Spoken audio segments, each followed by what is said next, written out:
Then following up, the president said a moment ago, quote, "You go to a gun show, you can buy whatever you want, no background check." Is there a special exemption in federal law that he was referring to, or just do FLA dealers not have to do background checks when they're at a gun show? Are you asking me if he was referring? No, it's okay. Were you asking me if he was referring to like a specific circumstance? Or I'm sorry, just tell me a little bit more about your question. I mean, is it the president's belief that you do not have to undergo a background check when you are at a gun show?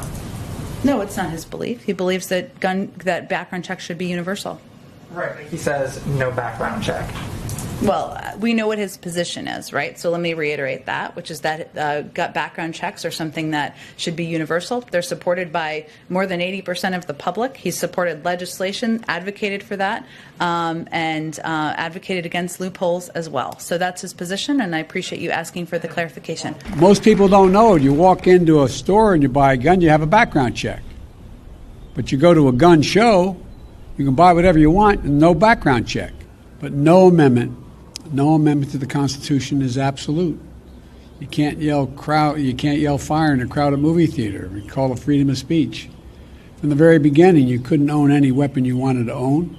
From the very beginning the Second Amendment existed, certain people weren't allowed to have weapons. So the idea is just bizarre to suggest that some of the things we're recommending are contrary to the Constitution. Is the president going to change the way that he talks about the new Georgia voting law? Because in that interview that you referenced, he said the law would end voting at 5 o'clock when working people are just getting off, and he said it would end voting hours early so working people can't cast their vote after their shift is over. But the Washington Post gave that claim 4 Pinocchios because that part of the law gives counties the option to extend voting hours. And so I'm just curious if the president is going to change the way that he's talking. Well, fundamentally, the president doesn't believe it should be made harder to vote. He believes it should be easier.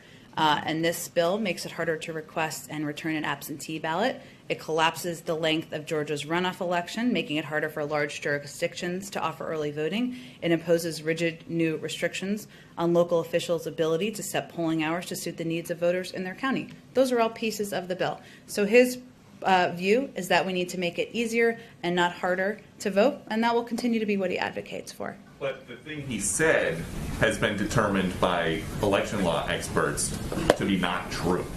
So I'm just curious if he's going to stop saying that.